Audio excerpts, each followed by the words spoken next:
Okay, cool. So, this is just a disclaimer. This is not a PG-13 stream. This will have profanity, controversial views, and other such ill-natured things. So if you're a sensitive viewer, please tune out now. Otherwise, this will be the AWX/MantisShrimp podcast, episode 1. This is Byron, or MantisShrimp speaking. My basic interests basically are gym, fitness, a bit of video game, but mainly esports and anime. And then I have a guest with me tonight. His name is Rico. Rico, please. Okay, hi, as Brian said, my name is Rico. I am a very, very big fan of your romance type animes, but I also do love your action titles as well. I'd watch anything as long as the story's good, I guess, but I tend to gravitate a lot towards romance. On that note, if I think I had to pick something that really tickles my pickle, it would probably be more than likely the high fantasy genre. So, you could say Gurren Saga, maybe even Berserk to a stretch of the imagination, and then probably something post-apocalyptic, something where humanity is just absolutely lost, like Ash and Sins or Desert Punk. But that is what we're not discussing tonight. We are discussing the summer split that's just come out for 2017.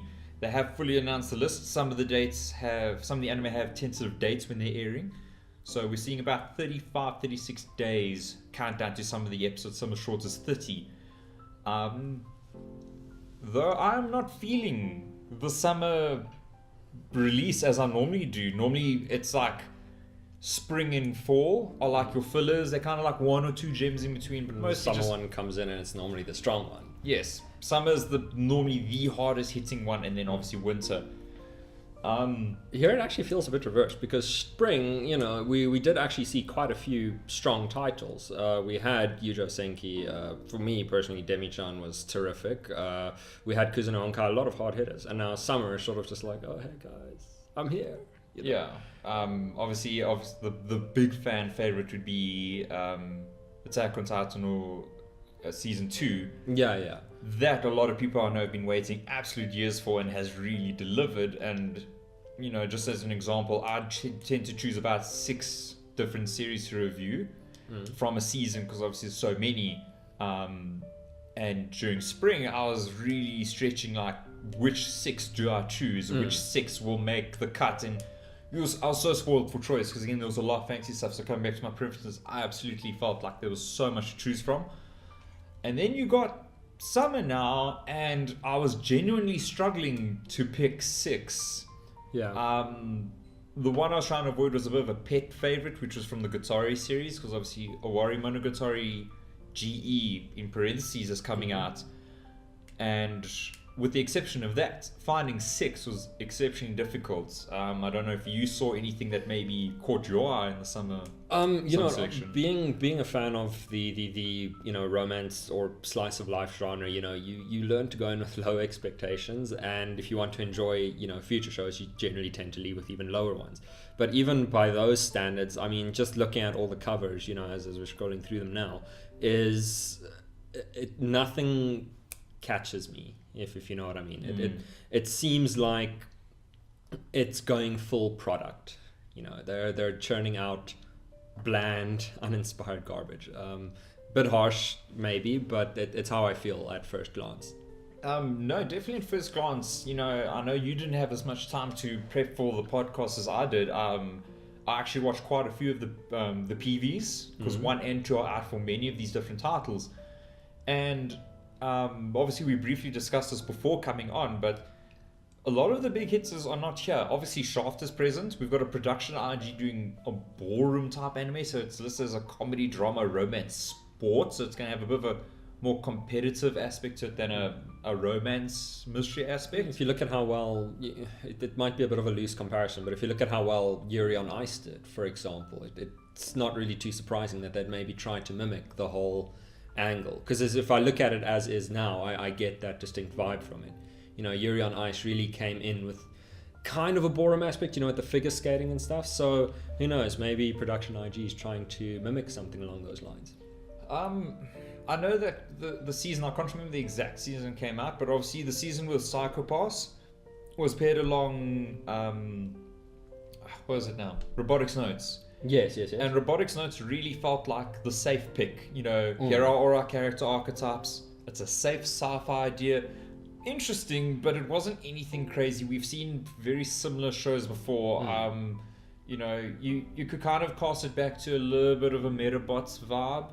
But again, we've tried. It's a safe formula, and in terms of from a visual perspective, it looked identical. Then you had there obviously Psycho Pass, which was very much off the wall, very eccentric designs on the characters, very elongated design, which is not very usual for them, almost like a clampy type style. Yeah. And then the story was very unhinged in comparison. Psycho Pass just kind of ran away with its concept. But I mean, look at which one is remembered more. No, but that's exactly what I'm saying. So they kind of went with their safe, we know this is like the industry template versus the completely, this is our story. Yes. And I feel that Ballroom is kind of following the safe template. As you say, there's another anime that's similar. It's got a that has succeeded. Exactly. It's got the numbers, it's got the success. I mean, even if we look at Sento no Nayami, we've seen a rise in the Monster Girls vibe. We obviously had Monmuse that came out, and that was, the snake girl, the bird girl, etc. Yeah. And it became the harem of Monster Girls. Yeah. Then actually came out another one after that, which was Monster Girls itself. Or was it Monster Girls High or just Monster Girls? No, the only other one I remember is Interviews with Monster Girls. That's Demi-chan wa Kataritai. Yes, you're and I really did enjoy that. But it took kind of a very different approach to the whole Monster Girl angle. It wasn't really a harem or anything as Monster Massimo did, which I appreciated. But yeah, the Monster Girl thing does also seem to be a trend that is really picking up now. And I think based off of the success of Monster, Massimo, people are busy saying, okay, hey, let us stick our finger in that pie and see if we can get something out of it too. No, 100% agree, because to the best of my knowledge, in the past I can easily cast my mind about 7-8 years, there hasn't really been an anime with Monster Girls as such a focus on the story in terms of, there's been animes obviously like Escaflowne obviously had a cat girl, anthropomorphized cat girl in the background as a support character, but we've never really had them front and center, look at us, we are the selling piece of the anime. Yeah. So I mean, this is obviously just from the title card, we can see a demon / Batgirl, obviously a centaur being the title card itself, and then a bit of a miscellaneous character on the far left, but it is definitely going into that route. It's as you said earlier, it also does feel like it's a safe pick now, because they've demonstrated that the whole Monster Girl angle is working now, and then they're like, hey, let's do it, it's safe. How it's going to do, who knows? Maybe it's really cool, maybe it resonates with some people. We'll find out in 40 days odd, but I'm not seeing much potential, if I'm honest. Well, that being said, Centaur Girls, if we had to choose a monster, would not be high on my list.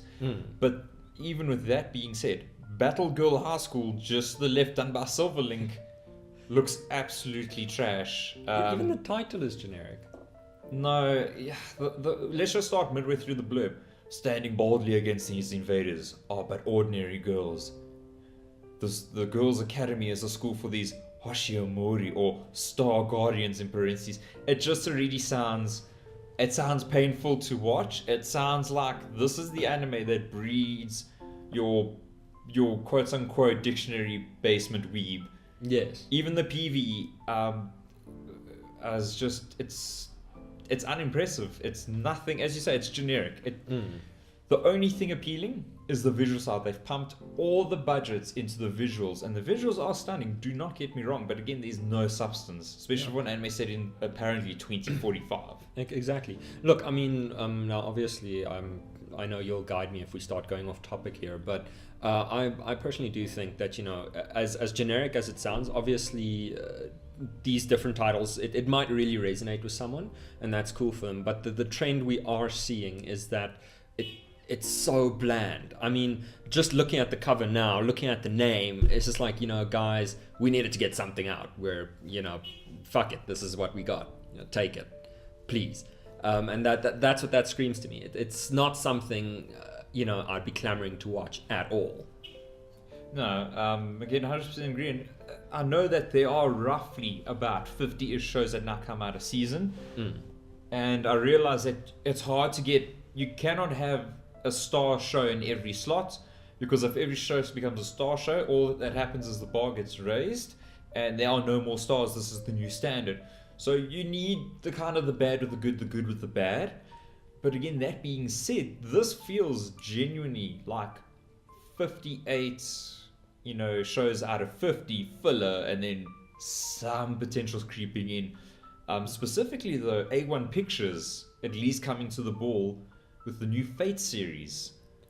You know what? If I'm honest, I've never actually had any exposure to this series, despite it being so big. I've just never, gravitated towards it at all. So I can't comment on it at all. Just based off of the cover, I don't know what to think. If I'm being perfectly honest, I'm not sure what to make of this title. I mean, the pedigree may be impressive, but whether or not that's going to deliver, we don't know.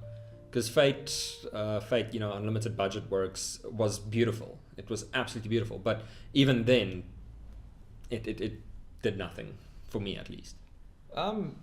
Again, I know this is an adaptation, so it might be a bit of a safe pick for me, because obviously Fate as a whole franchise started as visual novels, yes, and then got adapted into an anime, and then later on a game. Maybe not in that order in Japan, but I know at least in the West there was first Fate Stay Night, and then we got the games afterwards for PSP. That's obviously where the various versions of Saber for Fate Stay Night that I'm aware of came out. I mean, the PV was impressive. I liked what I saw. There were some good looking serious moments, but as you say, A1 Pictures, they love their visuals, they love their budgets, and even in the era now that we have of good looking anime, A1 Pictures still looks above the rest. So for me, Fates is definitely on the watch list for the reviews I will be doing in the coming weeks. But then just next to it, a very interesting title I thought, which was Dive by Zero G. Very small studio, ideally in my world trying to mimic Free, which was done by obviously one of the biggest hard hitters, KyoAni. Yeah. So I don't know your thoughts on that. I don't know. Look, I've not read anything about this. This is actually the first time I'm seeing this title, but I already, right off the bat, Free is something that's kind of established itself in the whole, this is what we're doing. It's unapologetic in what it does. It's a swimming anime, and that's what it is. So how do you mimic something like that and make it its own? If you look at it from a strictly, sort of creative standpoint, how do you take this concept that's already been tried and tested? I mean, even if you look at the cover, the colors are the same. You get all the, excuse the term, man service on the cover and everything. It's pretty much where we want to make Free, but we don't have the licensing. Yeah. The anime. Again, wholeheartedly agree, though I would argue that it doesn't look as good as Free, because I know a lot of people are like, oh, Free's too homoerotic. Though I disagree with that as well, because if you watch it, the characters feel vaguely aware that they are all named after girls, and that they're all really too pretty. And spinning off that note, looking at the cover, the men are not as well defined or realistically defined as Free. Free, I got the idea that these guys were really cut and obviously swam literally like they were fish, but the definition on them was quite real. I did like the attention to detail. I don't know if you watched Free yourself. You know what? I actually watched it a little bit back. It was a while back. Girl I knew was watching it, and then obviously I watched a bit of it as well, but didn't get into the series at all. Because the one thing I was going to mention, the attention to detail, the one thing that I did really appreciate from KyoAni's side of things was, for example, the character that swam Butterfly had much larger lats, whereas the character that swam Freestyle was a lot more of a lankier character. And it's just these little things that kind of made a difference to me in terms of an aesthetic point of view. I was like, wow, this is not just look at these six or five generically toned characters, so sexy. There was a more thought process there. but not to the point where it's like, oh, look at our creativity and our attention to detail. It was one of those things that if you saw it, fantastic. If you didn't, no loss. Yeah, your enjoyment of the actual show wouldn't have been impacted. I didn't even notice that as well at all. So thank you for pointing that out. And then we've come to 3 in a row criminal shows. Criminal, because I feel like they're literally, again, perpetuating that, you know, the general anime viewer, maybe in Japan this is specific, but I don't know if they're maybe projecting to the whole world or just Japan. But we've got one called Gamers. Literally Gamers, exclamation mark, by Pine Jam. I have no idea what the studio has done. I do not have a mouse. I'm not going to open the tab. But the idea centers around the main character is a very lonely young man, quote verbatim, who loves video games. He then meets a character called Karen Tendo, no play of words from Nintendo at all, who is coincidentally the beautiful president of the video game club, who constantly fights with all these other characters that get later introduced. There's even a character who's a bit of a male tsundere character who says, oh, I don't like games, they're not for me, I love real life, but then secretly indulges in them because there's no reason they accept to have some sort of tsundere archetype on a man. It's a bit weird, but it's literally it's catering to the we game, we love anime, but I'll never find a girl market, and it's a little bit slap in the face. I don't mind approaching these markets, but please be a little bit more subtle. Look, I would argue, I see the tags here, it's a rom-com, so you know, these are really my guilty pleasure in a way. Nothing brightens my day up like a good rom-com, but as you say, I mean, for fuck's sake, how self-insertable are you trying to make your shows? You're trying to get people to watch your shows not on the merit of how good they might be. I mean, who knows? This might be good. We might get a good laugh out of it. I see it was based on a light novel, so they likely have some substance to work with. But I'm just worried that they're trying to get people to watch it just based off of the merit that, hey, I'm a gamer. Let me self-insert for a while. And there's nothing wrong with that, truly. But I'm just worried it's gonna be, you know, 12 episodes of dredging through an otherwise horrible show to find 1 or 2 moments of worth, I guess. And for, you know, for a show that's going to take 6 hours, I'm sorry. If that's the case, it can kind of suck my balls. I won't be watching. Yeah, again, I was out considering it because I know this is a thing for me that's caught me on 2 of the title cards, but it's just a nice little thing I look for because it's like, matches my little fetishes, is the hair behind the ear is characteristic to such a nice archetype of the soft, gentle lady type, the very genuinely, as you say, hyper cute slice of life type girl, and I love it. So I was considering at that point, but as you say, it already sounds so in your face that you are the market, take this product, that I don't think I want to rather indulge. On that note, just to the right, we have Hajimete no Gal, which obviously deals with the Gyaru or Gal fashion conscious, super trendy social girls in Japan. They're a little bit more rebellious, they're a little bit more callous. Some would say independent and ambitious, some would say classless and a bit slutty and skanky. Depends on your perception, but they are more, again, fashion and social focused. The idea behind this particular rom-com is a lot more raunchy. The male character is very focused on his losing his virginity. He's got a lot of pressure from his friends. Already then it is something relatable, self-insertable, but I find that when Japan tends to explore such sexually explicit topics, they tend to be a little bit more honest with it, and with honesty comes a sense of genuine, you know, creativity for the project they work on. So the PV, I can save you the spoilers now, from beginning to end of that preview video, it's just titties. It's just popping titties everywhere. So I mean, even if you just look at the cover, I mean, it's front and center. So you need to understand what you're getting into. You know, you're not really getting into the next, you know, Akunohana or whatever when you go and watch this. No. Not at all. But that being said, I do, as I'm looking at the cover, you know, it does seem, aside from the obvious, you know, affront of boobs in your face, it does seem like the actual character, the way it's designed, it seems very, very clean in a sense. I don't know if you agree with that, but Oh, I feel it does seem very, very clean. And who knows? For 10 episodes, I might give it an episode or two, even though I generally, try to steer clear of this sort of thing. But it does have the rom-com tag, so I'm obligated to give it like an episode or two, and we'll see how it pans out. Just to quickly hover on before we jump off, again, in recent history, and we're talking roughly 5 to 7 years, I can't recall an anime of the rom-com genre where gals or gyarus were the focus, of a rom-com. You've always had this combination of kind of the quiet girl or the raunchy girl, but she's never actually had a social fitting.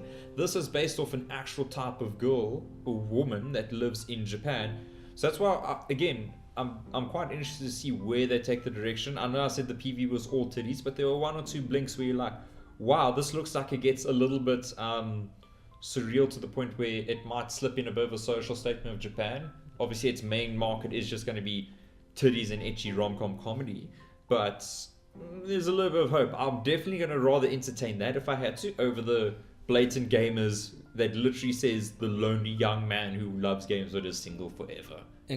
Exactly, and it should also be worth stating that, I mean, sometimes for anime, we don't want too much realism either. It's part of the fun of the medium.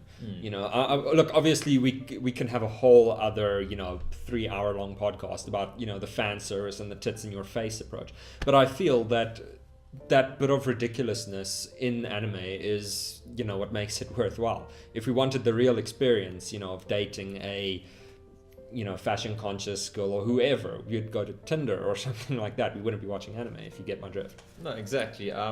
Literally, I don't think any Western country in the world suffers from the problem of not having a club scene of some kind to go meet exactly that type of girl.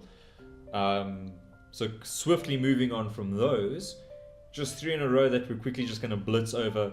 From Luck and Logic has got some sort of spin-off, which is very similar to, again, I know you're not familiar with the Fate series, but the Fate Prism series, which was a bit of just a lolly, cutesy, nonsensical spin-off. So skip, not even entertaining that. A very bland looking, it's so slice of life, it hurts. It literally doesn't even have a tag. Hitori Jime, My Hero. It's 3 friends that just go on a road trip. To me, that just sounds like Kill Me right now. I don't know. I generally tend to enjoy that sort of thing as well. I mean, it might not. Obviously they're not giving us an episode count or anything here, but often stories that go nowhere but know that they're going nowhere can do some pretty spectacular things. But that's just me. We will definitely see how it pans out, because the cover does look kind of bland. But something's clicking with me about that one. I just don't know what. Well then, by all means, please try 3 episodes, let me know, because it's 1000% not on my watch list. And then, I don't know, some sort of weird, did you ever watch Princess Jellyfish? I forget the Japanese name for. Yes, I did. Do you recall the female character that stayed in the house that was way into history? Like history was her thing. Yes. We have now this one here. Ikemen Sengoku Toki Kakuru Koi. I know I butchered the language, I'm not Japanese, leave me alone. But it's the blurb kind of reads, an ordinary young lady accidentally, in quotes, time slips back to the Sengoku period, where she is mistaken as a messenger from the heavens. For those not familiar, the Sengoku period was a very violent and warring time in Japan. There's also a very romantic era, sort of reminiscent of how people look back on the Second World War. There she meets historical figures from Japan, feudal period, transformed into handsome young men. This really makes me, the fact that it has a full-on show dedicated to just this theme makes me wonder, are there really that many women in Japan that are so stoked on history that they warrant a whole time slot on a season from summer? It's fascinating, to say the least. It was good until that very last sentence. I mean, if you think about it, the concept, where this lady gets slipped back into time and is taken as this messenger from heaven, it leaves...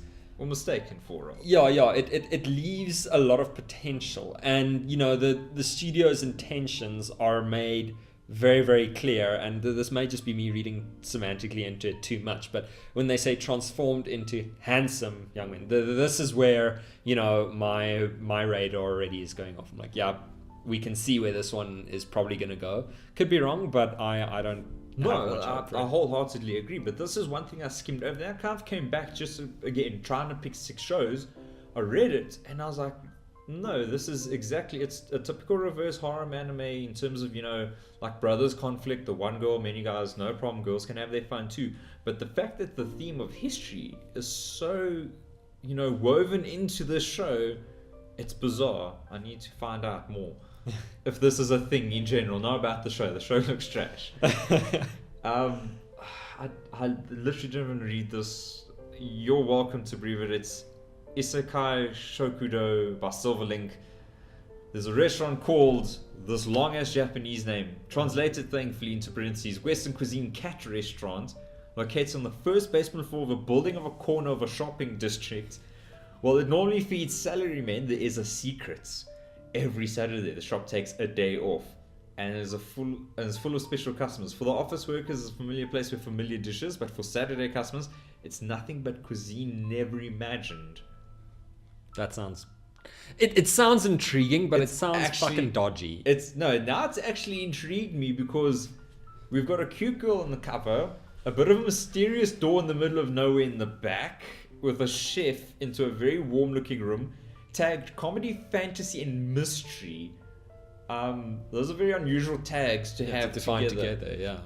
Comedy and fantasy, by all means, be together, but the mystery aspect, how can comedy be a mystery? This is what really confuses me. I don't know, it's a door in the middle of nowhere. That's pretty mysterious.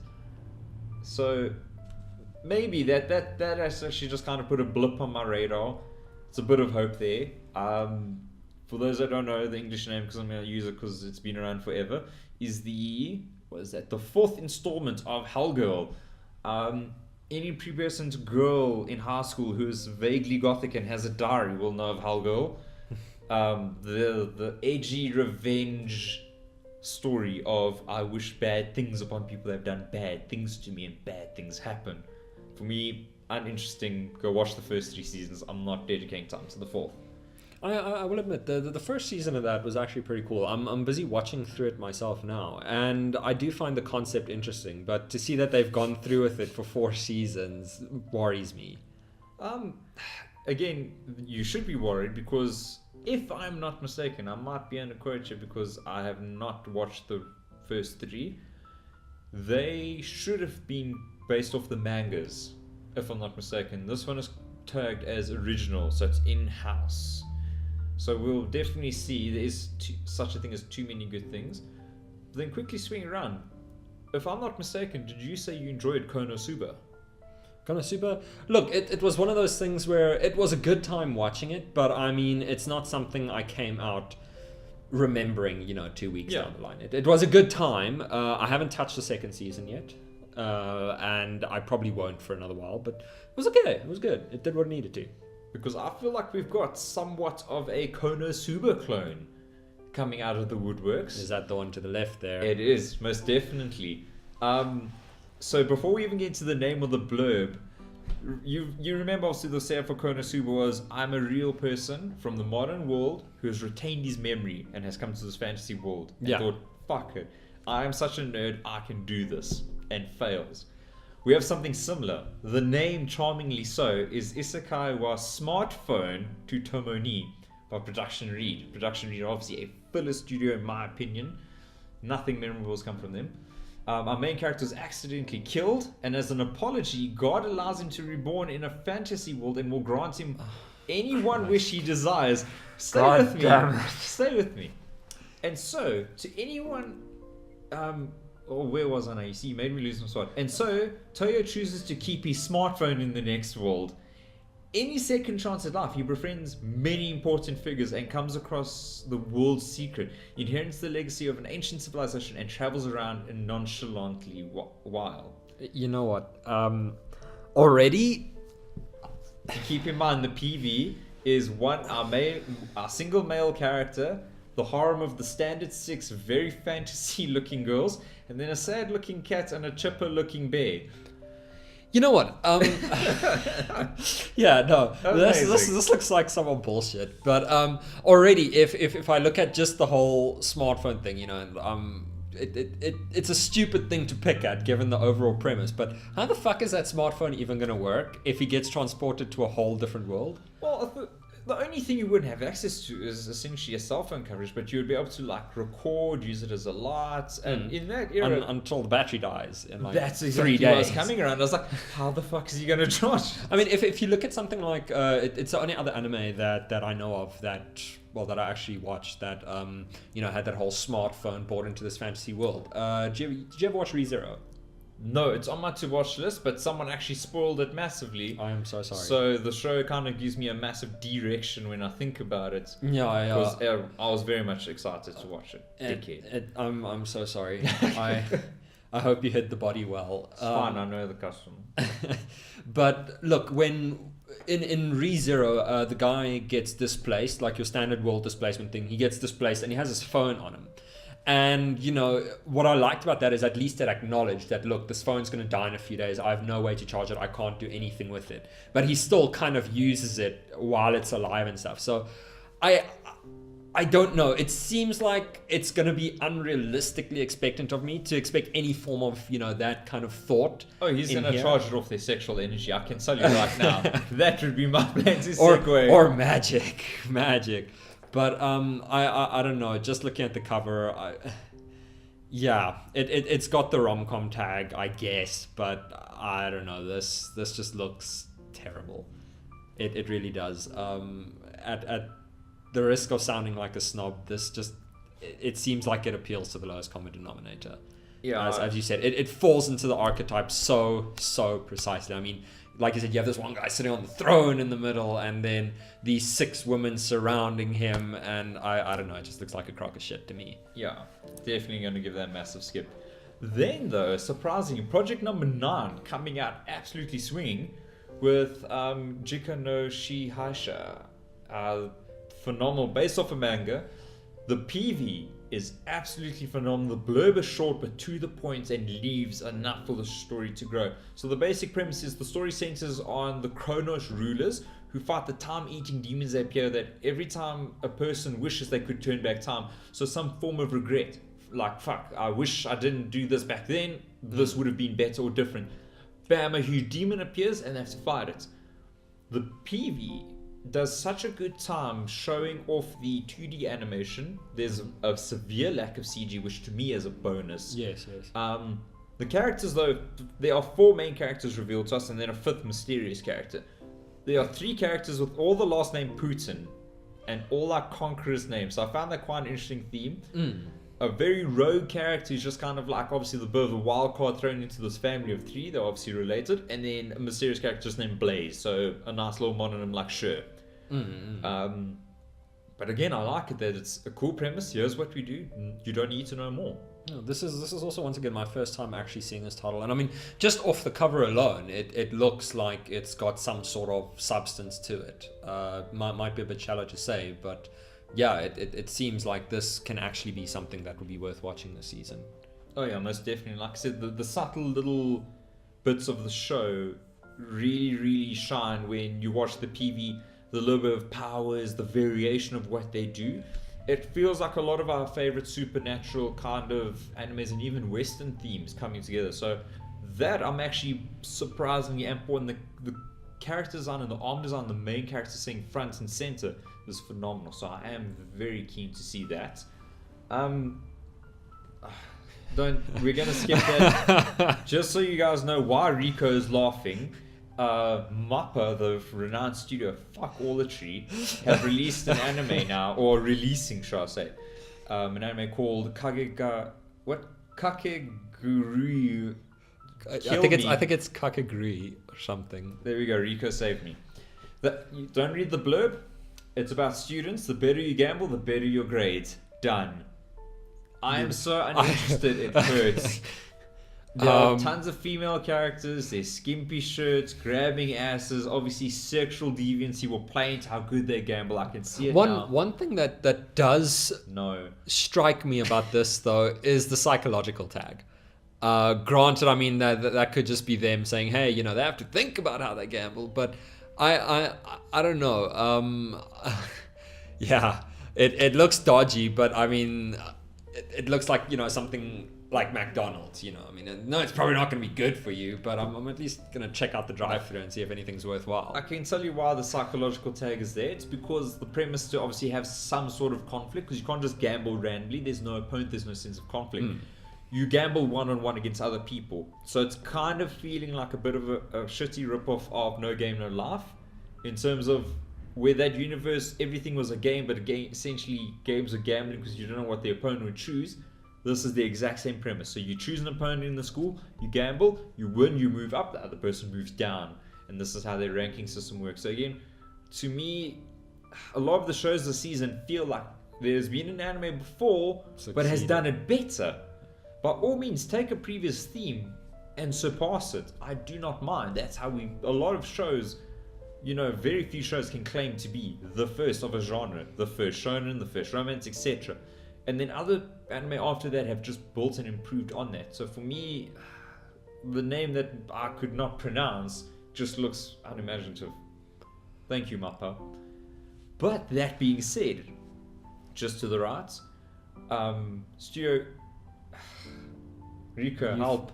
Look, it Help. it'd read as UFO table, but I don't know. I like you. Yes, that's actually UFO table. We'll go with We're this. fondly We'll go dubbing with them UFO table. Spelt exactly how it sounds, one word or lowercase, notably. Have actually done a lot of stuff. They've done a lot of the Fate series, and then I think they did Garden of Sinners, if I'm not mistaken, which was a phenomenal set of films. And a couple of other items, if I'm not mistaken. Again, I just skimmed their repertoire, but they are actually quite a pretty fucking decent studio, if I say so, for someone who's kind of just flown into the radar in my life. The anime in question is Katsugeki Token Rambu. Quite interesting. We have the idea that there's a civil war going on. Again, I've actually read, so I don't even need to read the blurb verbatim. There's a civil war going on. Obviously during the shogunate era, so you got the pro and anti-shogunate people, as you did back then. The people fighting for peace actually land up finding that, oh, there are people that have been sent from the future to fuck around with the past to get the shogunate back in power because they know how life will turn out. So you've actually got people that have time traveled who know how time will turn out if they change this certain event, and these people have to fight them. Beautifully animated. That is a very interesting concept. It looks quite serious, quite pleasant to watch. So I'm actually fairly interested to watch this. The year, of course, that is set is 1863. For those that are maybe not too aware. I also feel as if the whole, you know, and this is just me talking off the cover here, but I also feel like the whole past figures, time travel angle is starting to get done more and more and more as well. I mean, look at the success Drifters had. Which I've not watched yet. Look, it's good. It really, really is. No, it is. I've heard fantastic. Yeah, it's fantastic. But I'm also noticing the trope, especially now with this starting to be, you know, more widely implemented. I mean, if you look at the previous show as well, oh, time travel, medieval, you know, like, and I use medieval figures just to say, you know, anything not modern. The dead guys, yeah.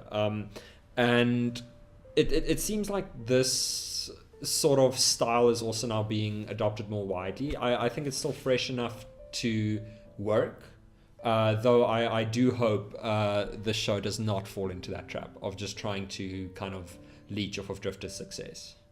I can totally understand where you're coming from, but I feel that this is more taking an idea and adapting it, as we said, taking another show's idea and kind of making it your own, as opposed to, again, the previous one that we spoke of with the gambling, that feels like it's just taken No Game, No Life's whole premise, dumbed it down, and has somehow said, we're going to make this more intimate with the psychological aspect, because there's a lot of characters on the the poster card. We have approximately 3, 6, 9, 12 characters, called 12 characters. They're obviously going to be fighting at least another 12 characters. So, you know, for me, that feels like a carbon copy, whereas this feels a little bit more of a homage. But I understand what you're saying is, like, once we notice a certain trend going on, or the industry notices a successful trend, they tend to latch on. I remember that we had it's the year that Dance and the Vampire Bun came out. No, that season, or that year, we had a whole barrage of lollies, which I know for all our basement dwellers are like, oh, fuck, yes. Flat, yes, chest out. And I'm saying whatever, go for whatever floats your boat. But I don't want every goddamn show to be any style, because then again I'll get bored. Don't make it all fancy. No. Don't make it all flat. Exactly. You know, as much as we say that, you know, hey, the season looks like it's going to be trash for the most part. I mean, I'm sure in each show's way they are trying something different. But what does strike me about this particular show is, you know, as I mentioned earlier, I am a fan of action titles. So it looks like, at the very least, from that sort of angle, this is going to be a very, very good time. Yeah. Again, it's one of the ones that for me have crept on through. Unlike the next title, god fucking damn it. The premise is, I don't feel like attempting Japanese names, and I don't feel overly racist enough.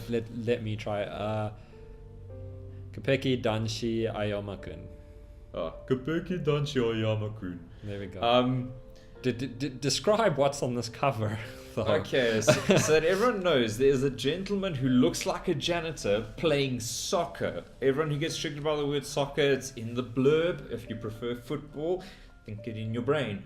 But he plays football/soccer, but his play of style is cleanliness. He has a cleanly style. He does not tackle, he does not headbutt or head the ball. If he does a throw in, he'll only do it if wearing sanitary gloves, and is wearing sanitary gloves in the poster card, and what appears to be a toilet scrubber. I am skipping over. Goodbye. Away with you. It reminds me of It really also reminds me of All Out in the whole sports angle, and it's so amazingly relevant, because this whole time we have been talking about how these things have been latching onto previous trends, and I mean the sports scene is also now the same thing. You know, hey, here's another sports anime, but this time with a guy with, I don't know what the fuck that was in his hand, but toilet scrubber. That is the Japanese toilet scrubber, because they scrub the inside of the bowl like that, so it gets underneath. It has a Japanese toilet scrubber. It's okay, disgusting. Yeah, well, there we go. Here's soccer, Filthy but with toilet scrubbers. Filthy little degenerate. Just to quickly skim over the comments of the sports stuff, I think sports have always resonated really strongly with Japan. I think we just, again, anime tends to go through these lulls and these swells of, you know, again, we see trends come up and then we see them die down. Even if it's a theme, like fantasy, I remember for like 10 odd years we were starved. There was fuck all fantasy. And then you could roughly say that since when Sword Art Online came out, this fantasy slowly crept back into popularity. And then about 4 years ago, exploded for some reason the scene. We went from carbon copies like Log Horizon. Some people might moan at me for that. But then we had like Dan Marquis, Overlord, some of the new stuff coming out from Spring. So yeah. Though, and I realize this is just a tad bit off topic, but I don't know how to pronounce it, but I pronounce it Danmachi. But anyway, I would dare argue that Danmachi is actually a carbon copy of it. It was a kind of archetype in itself. You know, nothing felt creative about it. I know where you're coming from, but this is where for me the nuance of like anime and creativity comes in, where Danmachi feels more like homage and taking an idea and adapting it into its. I felt Danmachi was genuinely its own thing to quite an extent, whereas what was the anime called? Not Axel World. That was done by the same author, so you can't even say he's copying himself. There was an anime that really just copied the exact idea of Sword Art Online, Grimgar of Ash and Fantasy. Yeah, I did. That one flew completely under my radar. Grimgar of Ash and Fantasy, you should watch it regardless, because it is A1 Pictures. So visually gorgeous, based off a light novel. We are getting more of it, so it is confirmed for more seasons. But the basic premise is a little bit similar. We have this tall tower, and when there's a mercenary camp and they're fighting a war, and when they need more conscripts, they literally just go to this tower, they do something random, and occasionally people fall out of it from a different world. The people have no idea where these people come from, and the people falling out have no memory, but they're all dressed in modern clothes, so we know where they're from. And they have to literally, exactly like a video game, they join this camp. The camp is like, cool, we are a mercenary camp fighting a war. Here's a bit of starting money to go start your life in our new world. We don't care where you're from, we don't know. you may join any of the guilds, and then you may do any of the missions and bounties, and whatever you do, you earn your own profits.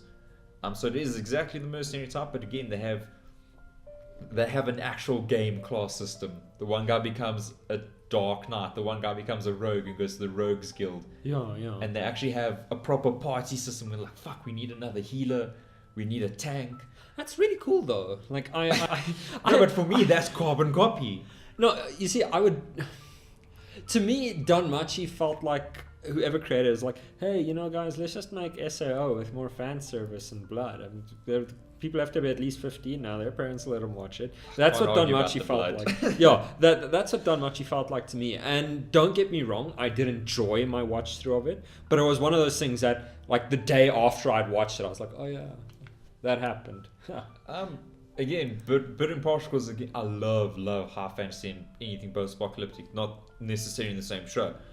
But for me, it felt a little bit more whimsical because you could take the theme that made the show out and the people would still exist. Because you had your, for better words, mortals and peasants doing their thing in this place.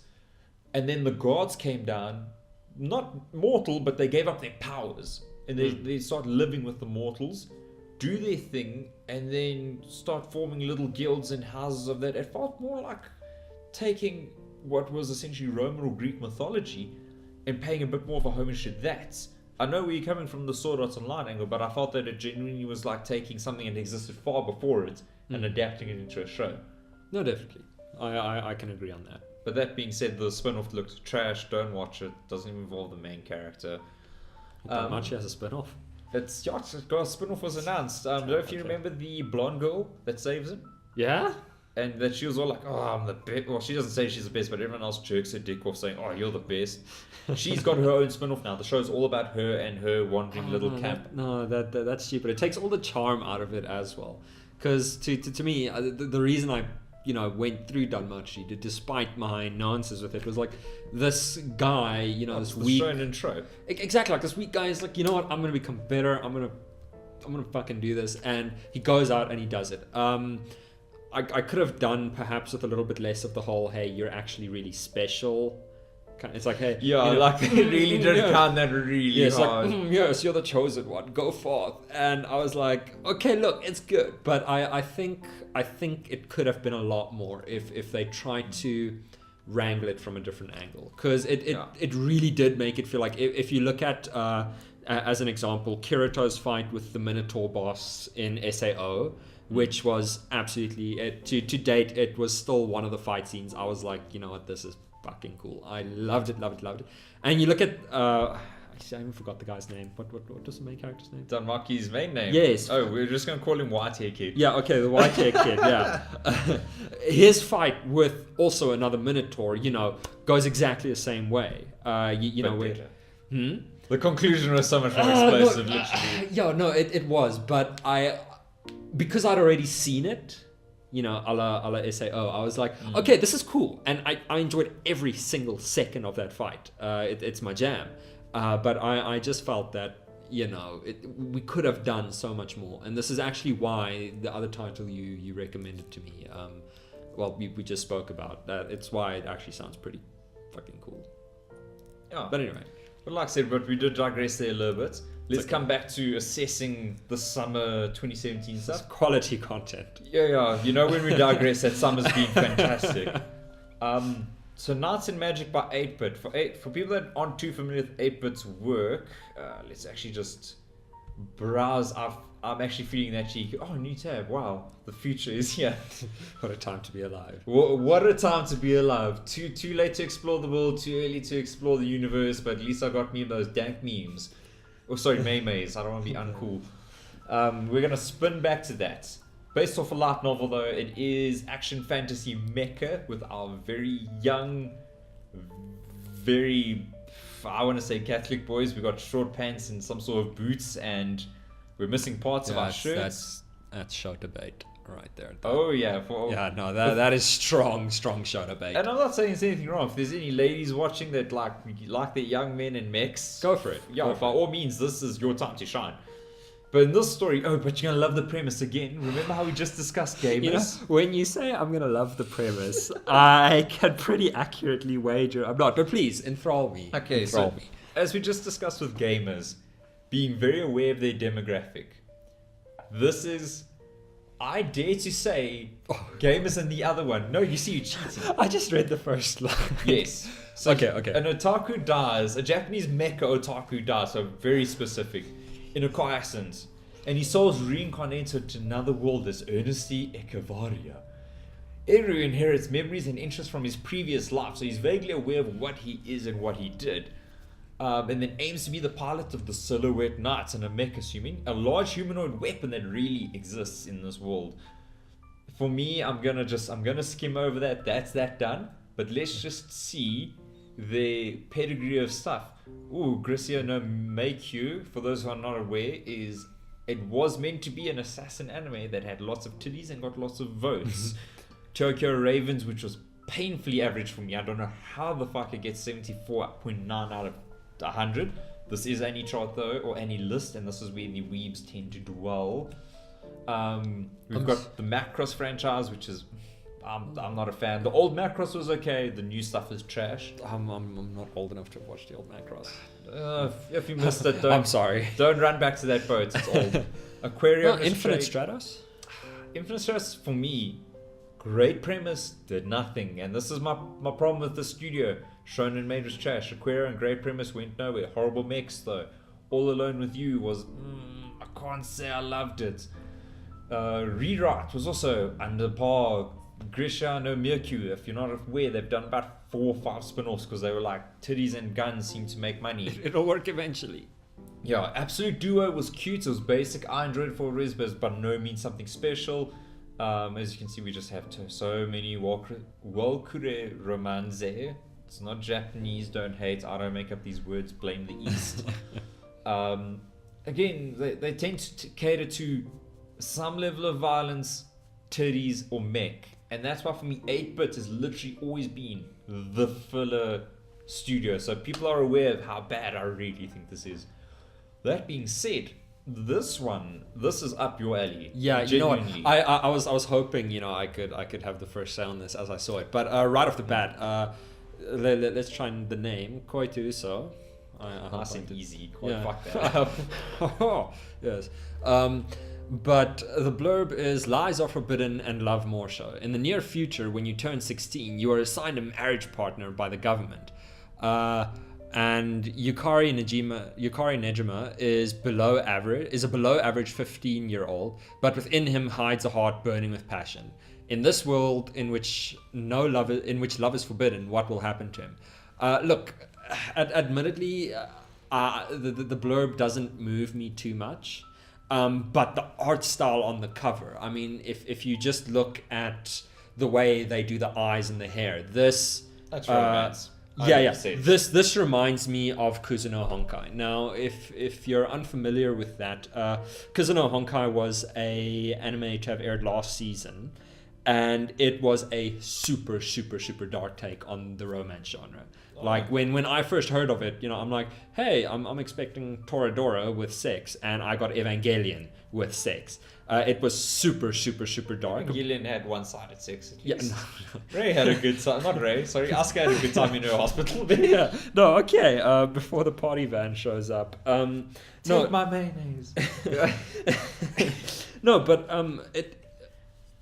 I don't know, something about this I enjoy just off of the art style alone, but also I think it's going to be worthwhile because it's going to be this whole hey, forbidden romance kind of thing, which I personally enjoy quite a lot. I don't know what you think of it. You know what? This is where I thought this would be quite interesting because I knew exactly where you would come from, knowing your preferences. But for me, I'm really intrigued because not so much the romance side. I don't really care about that because honestly, most romance shows don't do anything. I mean, especially after you've watched something like Shuffle and Red Love Hina as a manga, very other few creative mediums live up to it. I mean, Isekai took fucking ever to get somewhere. I haven't even gotten around to the manga, but apparently it went through this hideous horror phase and eventually decided to finish. You know, it's what a lot of the shows do. Like they tease you throughout the entire show with these little hints of, you know, character Could this interaction. be the one? Could be this one? And then at the end, he's like, haha, fuck you. Thanks for wasting 6 hours. The thing that caught me, though, is the fact that the reason why Lies Are Forbidden and Love More So is the blurb and caught me so much, it's not because of a societal thing, but rather because it's literally straight up law. It's a totalitarian government.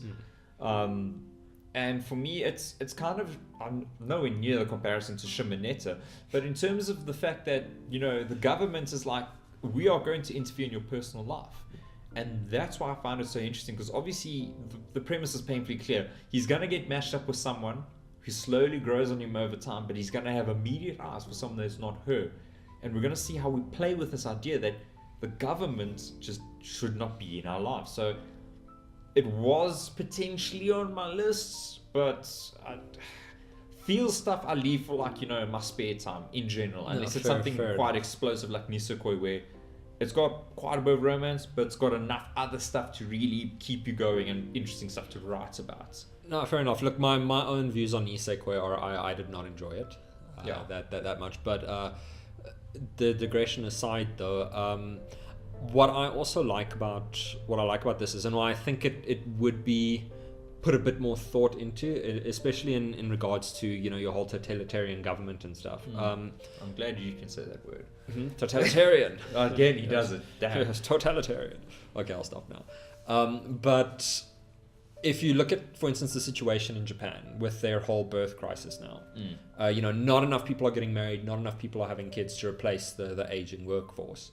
And this could actually be, you know, if you think about it, it's tied in, because, you know, what if their government decides to start imposing this law? It's a really out there kind of connection to make, but I don't know. I think somewhere along the line, someone was thinking that when they created this. Well, it literally wouldn't be out of the realm of consideration. I know tinfoil hats on, but as you say, that is a very real thing happening in Japan right now. Quickly before we jump over to the rest of the series, otherwise we're going to take forever to get through this list.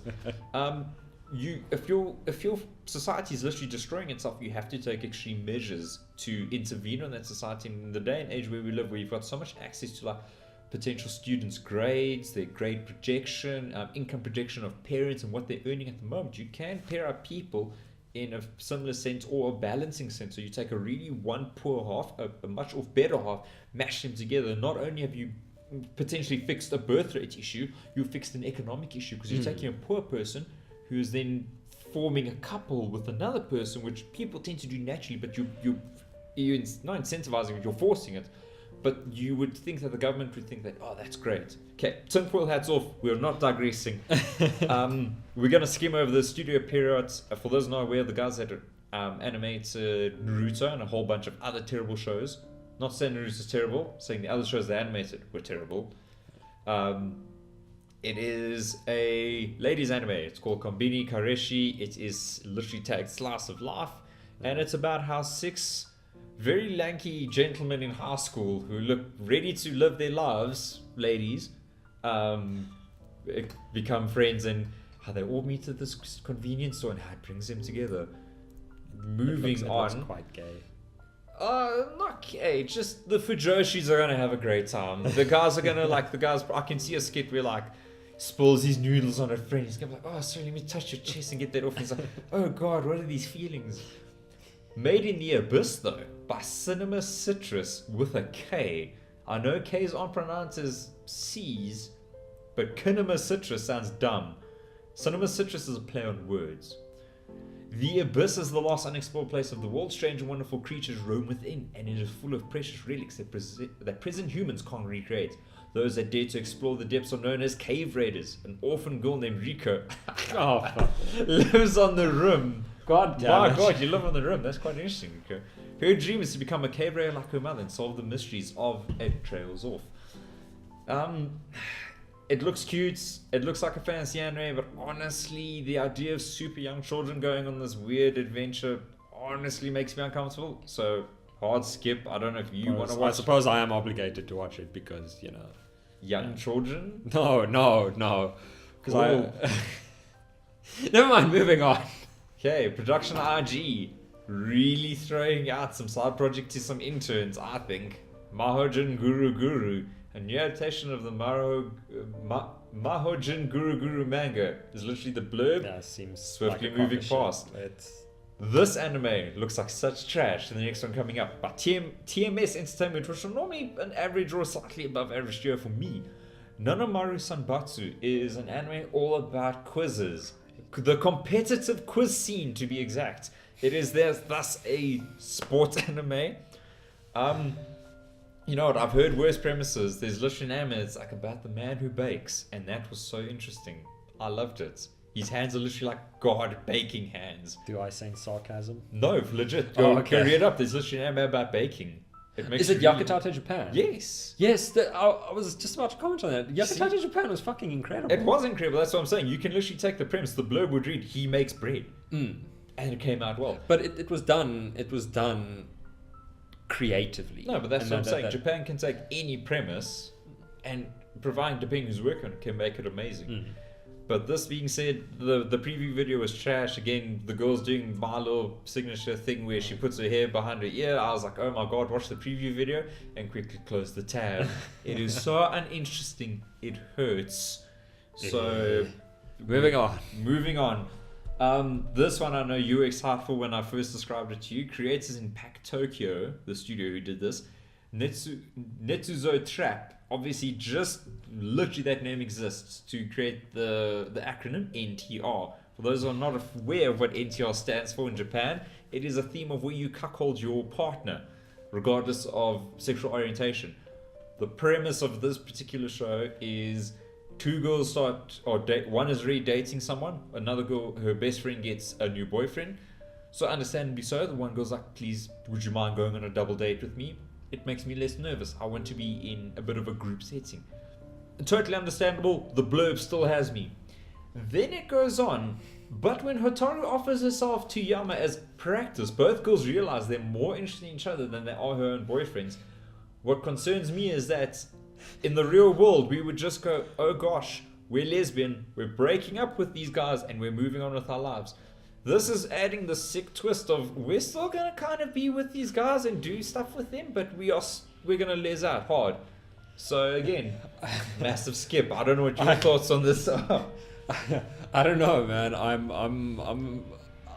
No, you're entertaining the idea. No. You're such a monster. Yes, I don't know. I will make the sacrifice.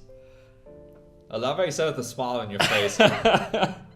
Ladies and gentlemen, just so you know, when Jesus made his sacrifice, he was smiling ear to ear. No, look, jokes aside though, I don't know, this gives me Yurikuma Arashi vibes. I probably might give it an episode to be on the fair side towards it, but I'm not seeing much here. I'm not seeing much here. Oh, and just so people are aware, I'm quite the storyteller. The poster is two girls pressing naked titties against each other. Interesting. The next one on the show, though, is new game, 2 exclamations. Because it's the second season. Exactly. They're learning from working. The show, for those not aware, the first season was literally just about a group of very young lollies and a boy who go into game development and design. I am so uninterested. My eyes are going to roll back and give me a brain aneurysm. Yeah, when you have something like this and then you see lollies make games. And then you see the slice of life tag, it just doesn't leave any motivation to actually go any further than their what we're studio seeing now. was named Eagle Jump. Though now excitingly, I feel what is probably going to be the highlight of the season, not that I was aiming too high, was Owari Monogatari, the second series of it, if I'm not mistaken, because it has GE in parentheses. For those not aware, we've already had a series called Owari Monogatari, which delved into probably the most mysterious part of the whole universe. I know you're not too much into it, but I don't know if you're aware. Now you're going to help me with the names, because names I'm terrible with apart from the main cast. The Aloha wearing shirt man. His name. Yes, Cool, so Aloha wearing shirt man. No idea, the Aloha wearing shirt man. He has a seemingly, this girl claims to be his niece when she enters the series. Though no one knows who she is, they're never in the same room to corroborate the story, type of thing. And it seems like she fucks around with the story. She actively changes the universe to her whim. But again, nothing is presented solidly, so I'm fascinatingly intrigued. Anyone who's familiar with the Bakemonogatari or Gatari universe is gonna be pretty rock solid for that. It half makes me want to catch up with the series and then just get to it. Yes, you must. You can skip literally one series, which was Koyomi Monogatari, which was rubbish. The rest is fantastic. Excellent.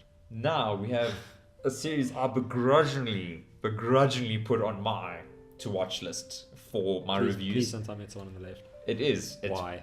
Because literally nothing else looks good. Do you know where this is? There's maybe 2 shows below the halfway line that are good. Princess Principal by Studio 3 Hertz. And I'll tell you why. If I had the data to stream you the preview video, I'm scared that this monitor has sound, which I suspect it does, and I don't want to fuck around with the recording or get us a copyright strike. But these girls spy in a spy action series. Spy action is, of course, in quotation marks. So if you had to lift both your middle finger and index finger together like Dr. Evil, that's exactly that. 19th century London is, say, with the Albion Kingdom divided into east and west by a large wall. Now the rest of the story is, the blurb just tells you that they do things in a spy-ish fashion. However, animation, beautiful. I would dare to say near A1 pictures quality. And claim. Well, this is rare because this is quite reverse. Normally the poster card is beautiful and the anime is not as beautiful because obviously it's easier to draw a still image than it is a whole moving franchise. Yes. The series looks 1,000, not even joking, 1,000 times better than the poster card. It is gorgeous. Because I was about to say the poster card looks very bland and uninspired. That's also why I skipped it. But again, when I got to the bottom of the list, I was like, I need one more, so I went back up. Princess Principal though. Again, as he says, for those who have not maybe seen the list yet, maybe not too interested, it is 4 young-looking girls, very uninspiring looking girls, one holding a very old firearm. It looks like pre-Luger slash... God, I don't want to say... It's like a revolver-esque yes, thing. Thank you. Revolver-type weapon. And then some vague-looking blue transparent girl in the background, obviously something symbolic, not literal. That being said, when you watch the preview video, the rendition of London in the 19th century, gorgeous. It almost has a bit of a steampunky, overdeveloped vibe to it because we've got these colossal buildings, these steam-operated elevators. So there's a very nice take on the universe. So that caught my interest. Again, the animation was wonderful, but I got to give it a big negative tick. Huge, big red mark. It's a cross, not a tick. That is, they're walking around, very much blending into London. Then there's 2 ninjas running around. I'm wearing rice picking hats, and I was like, "Why? How are they not seen?" They were literally like saying, "We are not from London." It's not any of the main characters. Obviously, it's the interlopers they have to deal with. But I'm like, "Fuck, these must be amazing ninjas. They might as well just be wearing raving outfits because no one can see them, evidently." Yeah. I don't know, dude. I'll leave this one to you, and you can let me know if it's worth a watch or not. I haven't seen the trailer, obviously, but just based on the postcard, it's a skip from me. And I'm also gonna give it a definite watch though, because I am a fan of original series, not really adaptations, because original series tend to go somewhere. Fair enough. That being said, ironically, if anyone has read mangas from sort of the late-ish 90s to about 2005, Sayuki would definitely be up there with things that if you loved your deeper, darker, way more serious stories. Literally, it is a retelling of the traditional Sayuki story. So the journey to the west, as also translated, is a Chinese story originally. This is the third installment, if I'm not mistaken. The manga obviously finished quite a while ago, but we never got an anime finish. If you want something that's a lot more serious, a lot more darker than any of your average shows, this does it very well. We have 4 tragic characters, so fuck all positivity going on. This priest meets each character one by one, and his journey is literally just to get to Shangri-La in India to change the fate of the world because there's something bad brewing. So and it's a very unique story because you don't get often very Chinese stories because For those who may not be familiar with Chinese and Japanese history, they are not besties as some may assume. They are not the same. So I don't know. Are you familiar with Sayuki? You know what? I've heard the name once, twice. Never ever bothered to watch it myself. But I mean, even if I just look at the tags, well, the postcard doesn't really. It doesn't really catch me. The tags themselves are actually pretty interesting. Like you're getting a lot of tags here that are kind of contradictory almost. You know, like comedy and drama, and you know, I don't know. It seems interesting enough to give a watch. Again, I haven't watched the show because it's not out yet. I think this anime opted to be a little bit more lighter because if you read, I've obviously only just read the manga and watched the very first series that came out of it. It is a very dark and somber series. There is no comedy after a certain point. We have Son Goku, who's representation of the actual Son Goku, so the Monkey King or the Monkey God, depending on how you translate it, who was obviously renowned for fucking around with Buddha. So he is a bit of a comedy relief, but he's not like, you know, Lamau, look at me, I'm hilarious and funny. It's more the fact that he is so cheeky that he doesn't take anything seriously because he has contempt for his own mortality, rather. So comedy might be a bit of a loose tag. I understand where you're coming from, but again, we'll see. Sympho Gear AXZ, we are skipping. It's the fourth installment from Satellite. If you like machines on girls, then cool. That's the fourth installment. I'm literally skipping past it as we speak. Oh, hey, it's the not Turkey. Oh, yeah. For generations, Turkey, Delvetia, and Bolt Rhine Empire have stood in their sturdy opposition to each other. It's not the Middle East. Everyone just dresses like it because it's cool. Then one night, an imperial minister is found assassinated. The two nations are plugged into a potentially explosive situation. As the generals of Turkey's council cry for war, Mahmut comes to discover the devious truth behind the assassination. Thus, the young Pasha's battle for his country, peace and trust, and his fellow man begin. I assume it's beginning a trail off and no mouse. But the preview video, again, it is so Middle Eastern it hurts. When you watch it, there's just Middle Eastern, very... When I say Middle Eastern, I don't mean any particular religion. I literally mean like, again, everyone's watched Aladdin. So your dome-shaped buildings, your stone-shaped buildings, that is literally, if everyone has watched Magi, it's very identical to that, but we have very exaggerated outfits. It feels very theatrical, has a big fantasy element, but again, as you say, we saw Magi successfully bring out the Middle Eastern tone, and now we have another show that dares to dream. Look, when we watched the preview, video earlier, I don't know. The anime looks gorgeous, but I mean that's kind of standard now. We were seeing that with a lot of these new titles. They all look sexy, but I don't know. I'm not seeing the worth here. Even just the tags seem boring, given the setting. I really just don't find any reason to want to look into that at all. Well, again, if you're in my position, you have to watch 6 shows. It's a bit of a godsend comparing to Tenchi no 3P. By Project 9, you should be ashamed of yourself, Project 9, because it's based off a light novel. The poster card is 3 criminal lollies, absolutely criminal lollies, go home please, playing in a church, in church clothes, playing in a band. Yes, no, I'm not even touching that. That is, it even has homage to Vocaloids. No, skip. The Reflection Wave 1, though, by Studio Dean. Poster card looks absolutely fucking gorgeous. Did you read about it, though? I have not, no. Okay, the preview video, half the preview video is Stan Lee talking shit.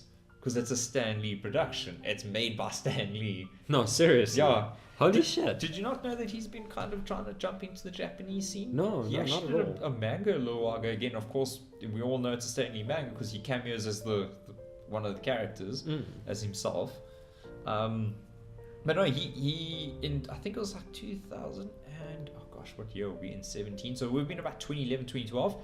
He kind of gained an interest in that I know, where he took an official step and actually made a manga. He got a Korean artist and inker to draw I think it was a pair of them. And then he obviously wrote the original story.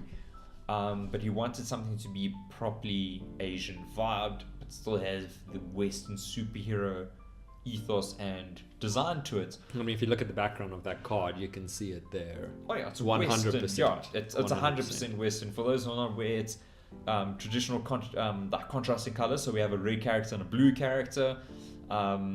Very strong shading. It's really just different shades of blue and red fighting each other, conflicting in this picture.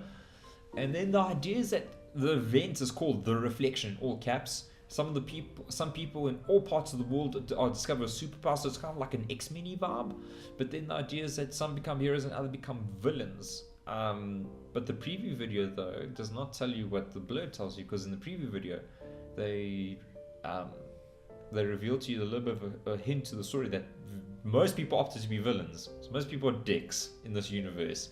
That's kind of cool though. You kind of get the idea that the two people in the preview video you see there, the blue and the red gents, are the only people that opted to not be a dick.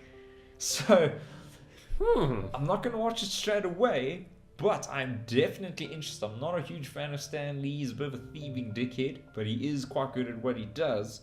So Look, yeah. at the very least, this would be one of those series that would be worth at least waiting for it to finish. And then, maybe if you're bored on a, Sunday afternoon or whatever, you say, hey, fuck it, got nothing better to do. This next one...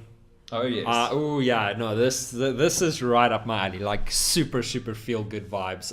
Is it? Do you think so? Please read the blurb. Yeah, no, shut up. Let me have my moment, okay? Oh, Jesus. Okay, yeah. This is that one. Okay. Yes. Okay, holy shit. So the name of the anime is Tsurezure Children. Did I get that right? Tsurezure. Yeah, Tsuzure, whatever. Various short stories from a boy crippled by his absolute lack of confidence in himself that cannot accept the fact that the girl of his dreams actually asked him out on a date, to the near psychotic girl that pours her own blood in the homemade chocolate in order to win his heart. Shit. Just so you know, the only reason I'm not watching is because the preview video is literally the poster card cutting in and out of the characters, silhouetting, and then all the people that were involved in the project. So there's actually nothing revealed to it. So I think there's literally the whole story you just read. There's the whole show. But I love the idea. I'm just, again, the psychotic girl cutting or pouring her own blood into the homemade chocolate. I'm hoping that's just a teaser, not the whole premise of the show. Because as the reaction you gave is a similar reaction I gave, where I was like, what the actual fuck am I reading, Japan? It's like, it looks so sweet. The cover looks so, like... Oh yeah, it's adorbsies. Yeah, no, it looks adorable. Like, this is something you'd watch if you're down and, you just want to pick me up. And then you read the blurb, it's like, oh, fuck, okay. That just happened. I don't know, though. I might still give it a watch, but yes. Tell you what, it sounds a lot more interesting than some of the other topics we've covered so far. Like, Indeed. Some of the other ones look, again, absolutely trash. Spinning away from that, though, we have JC staff chiming in on a much more serious looking show, art style reminiscent of God, I don't want to say Gonzo, but the guys that did Hellsing Ultimate, with your very strong shadows and lots of contrasting lines to bring out a lot of character facial features. Also similar to like a production RNG vibe. It's called Vatican Kaseki Chosakan. Again, something touching on the Vatican is quite interesting. The story centers around our protagonist, Hiragi Joseph Ko, a genius scientist, and Robert Nicholas, an archives and crypt analysis expert. The two work as a team as the Vatican's quote-unquote miracle examiners, traveling the world to investigate the authenticity of claims of miracles. It sounds really cool, actually.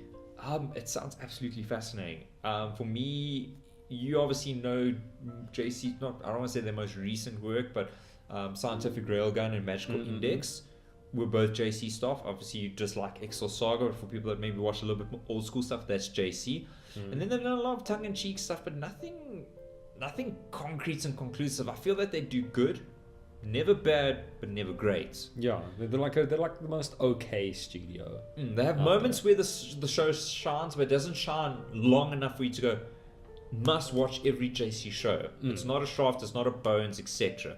But this looks absolutely fascinating, and especially in the world of identity politics and religion is so touchy because of social media, where people like Stephen Fry and Bill Nye and stuff can have such an influence on the world because of things as silly as Twitter in related to religion.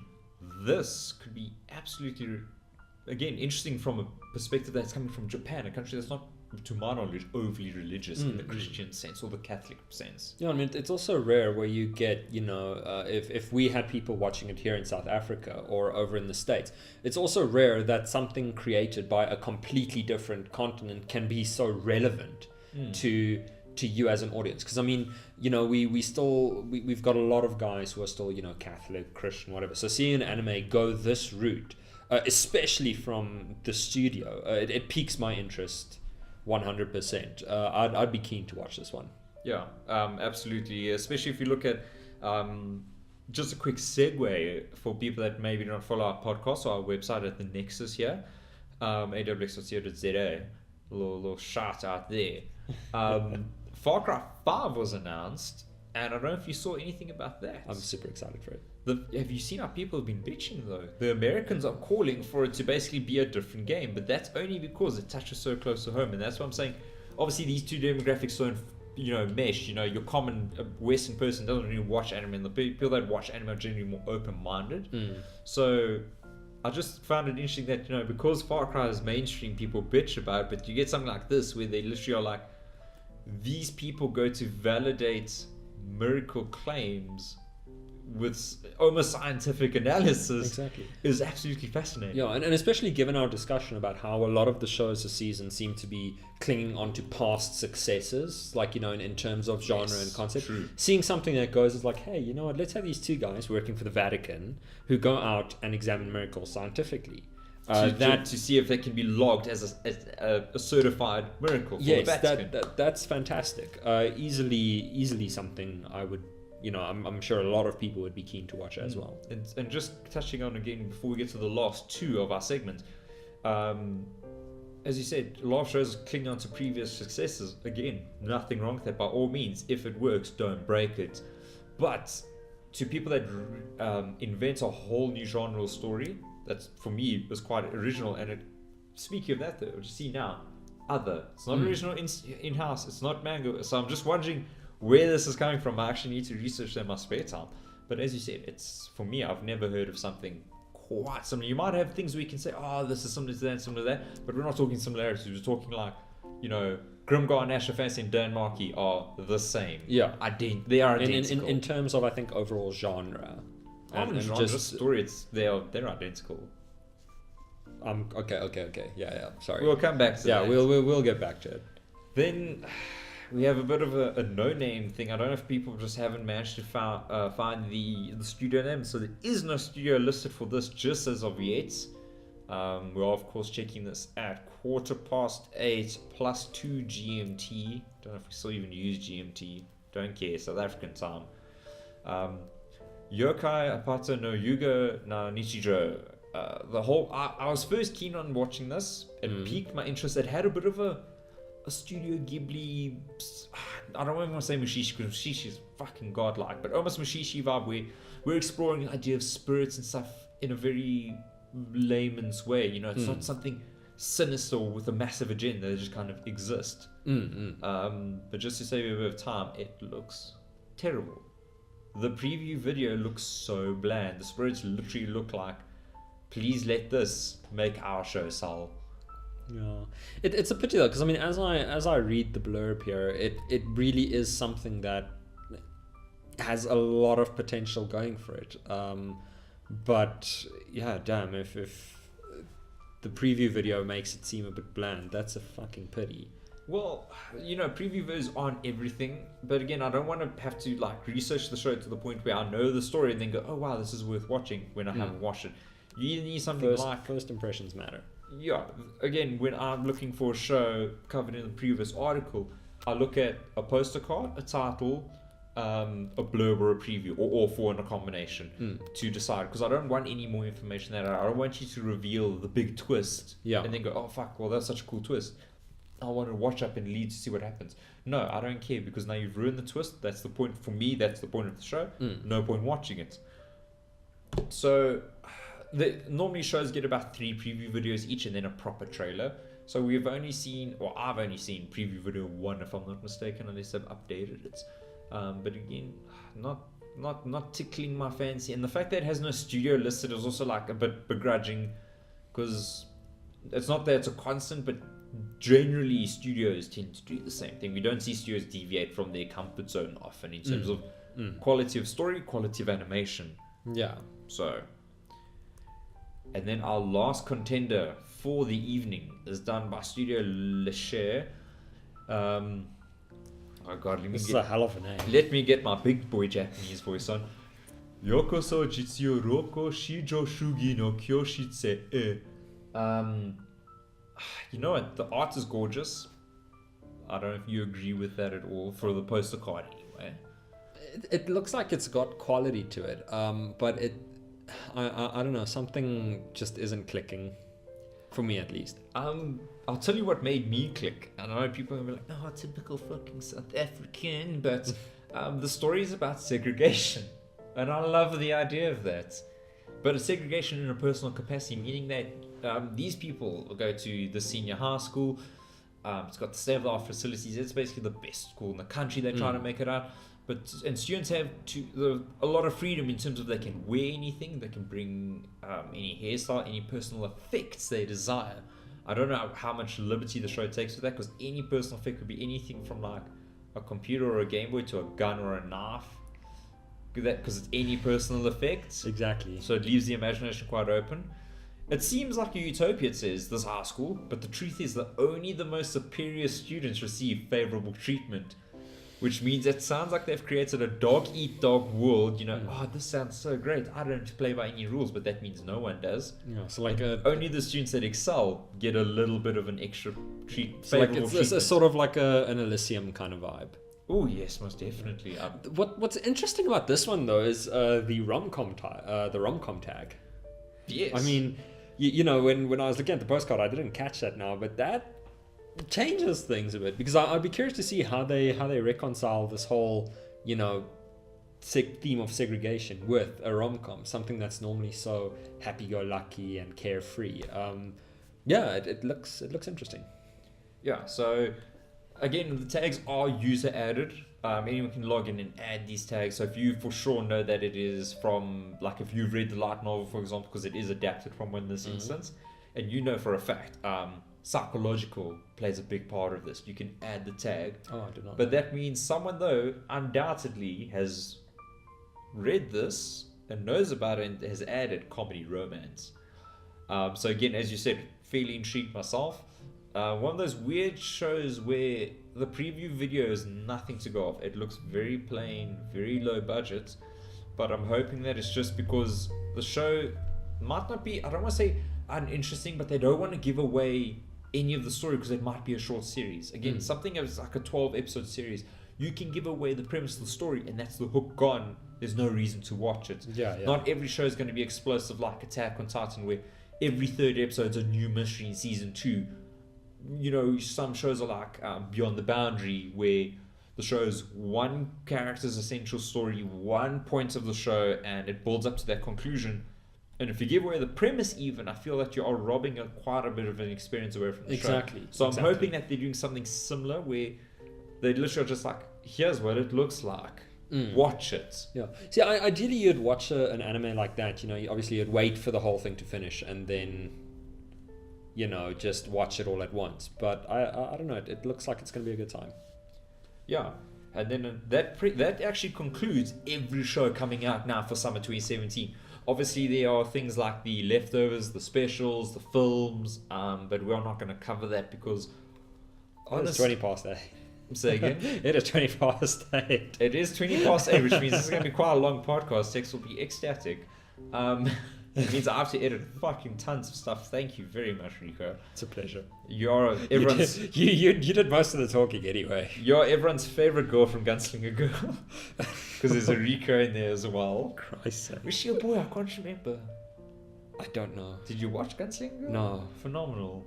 We'll cover that one day. We should. You should come over and watch it, and then we can do like a what did Rico think about Rico killing people? It was great. It was a very beautiful show. It'll be very meta. It is. It's so meta. Okay, so I think that actually concludes everything for our podcast. So thank you for anyone who's listening. Thank you for everyone that thinks that, you know, South Africa is not a piece of shit country. we are actually pretty cool down here. If you're a local, please come visit us at the Nexus. We are located on 21 Harley Street, Ferndale, and that is in Randburg. We're pretty easy to find from places like Centurion, Roodepoort, even Central Joburg. We're quite close to the highway. But please, check us out. Even our Nexus website, we do quite a few write-ups. We're trying to do more podcasts because we understand that reading is not the most fun thing for a lot of people. So yeah, by all means, have a great evening or day whenever you listen to this. And that is us done. Awkward signing out moment begin.